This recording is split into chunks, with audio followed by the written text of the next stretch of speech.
அதிசயங்கள் செய்கிறவர் நம் அருகில் இருக்கிறார். அற்புதங்கள் செய்கிறவர் என்றும் நமக்குள் வசிக்கிறார். ரூத் 1ஆம் அதிகாரம் 20-21 கொஞ்சம் வாசி பார்க்கலாம். அதற்கு அவள், நீங்கள் என்னை நகோமி என்று சொல்லாமல் மாறாள் என்று சொல்லுங்கள். சர்வ வல்லவர் எனக்கு மிகுந்த கசப்பை கட்டளையிட்டார். நான் நிறைவுள்ளவளாய் போனேன்.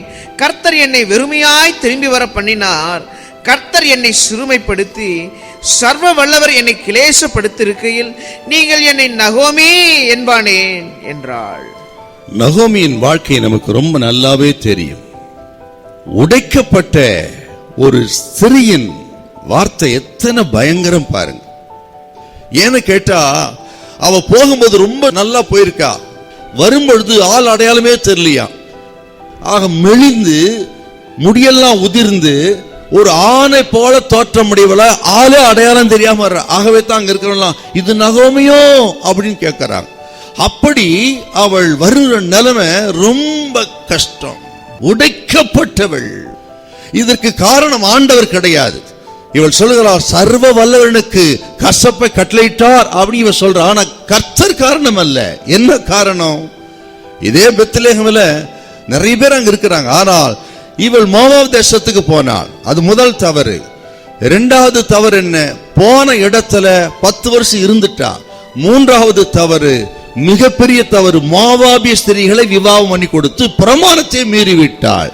வருகிற வழியிலே அப்படி இவளோடு கூட வருகிற மருமக்கனால் மறுபடி விக்கிர ஆராதனைக்கு போகும்படி விரட்டுகிறாள். எத்தனை பெரிய தவறு பாருங்க. ஆக இத்தனை தவறு செய்துவிட்டு அவள் சொல்லுகிறார் சர்வ வல்லவர் எனக்கு மிகுந்த கசப்பை கட்டளையிட்டார். இப்படி நகோமியின் வாழ்க்கை இருந்தாலும் அவள் கசந்து கொண்டாள், உண்மைத்தான். காரணத்தை கர்த்தர் மேல போட்டாள், உண்மைத்தான். ஆனா ஆண்டவர் அவளை கைவிடவில்லை. முதல் அதிகாரம் முழுவதும் மரணங்கள், அழுகுரல், வேதனை. கடைசி அதிகாரம் 4ஆவது அதிகாரம் பாருங்க. ஆக ரூத்துக்கும் போவாசுக்கும் திருமணம் நடக்கிறது. ஊராரே வாழ்த்துகிறார்கள். யார வாழ்த்துறாங்க? நகோமியை வாழ்த்துறாங்க. நகோமியோ என்று சொன்னவர்கள் இப்போ அதே வாய்த்தா மாறி சொல்லுகிறது நகோமிக்கு தான். எத்தனை சந்தோஷம். என்ன நடக்குது? இந்த நகோமியின் முயற்சியினால தான் ரூத் போவாசர் திருமணம் நடக்கிறது. போவாசுக்குத்தான் ஓபேத்தும், ஈசாயும், ஈசாய்க்குத்தான் தாவீதும், தாவீதின் வம்சத்துல தாவீது குமாரன் இயேசு உலகத்துக்கு வந்தார் ஐயா. ஆக இந்த உடைக்கப்பட்டவளை உருவாக்கிட்டா இருப்பாருங்க.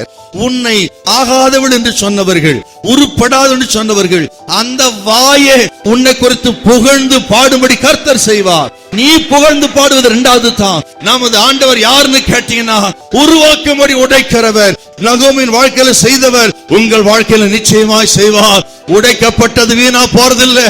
உன்னை உருவாக்கி கொண்டிருக்கிறார் சிஸ்டர், பிரதர். கர்த்தர் உன் குடும்பத்தை உருவாக்கி கொண்டிருக்கிறார். அவர் திட்டம் நிறைவேறும்படியாக, அவருக்கு நீங்கள் பயன்படும்படியாக கர்த்தர் உங்களை உருவாக்கி கொண்டிருக்கிறார்.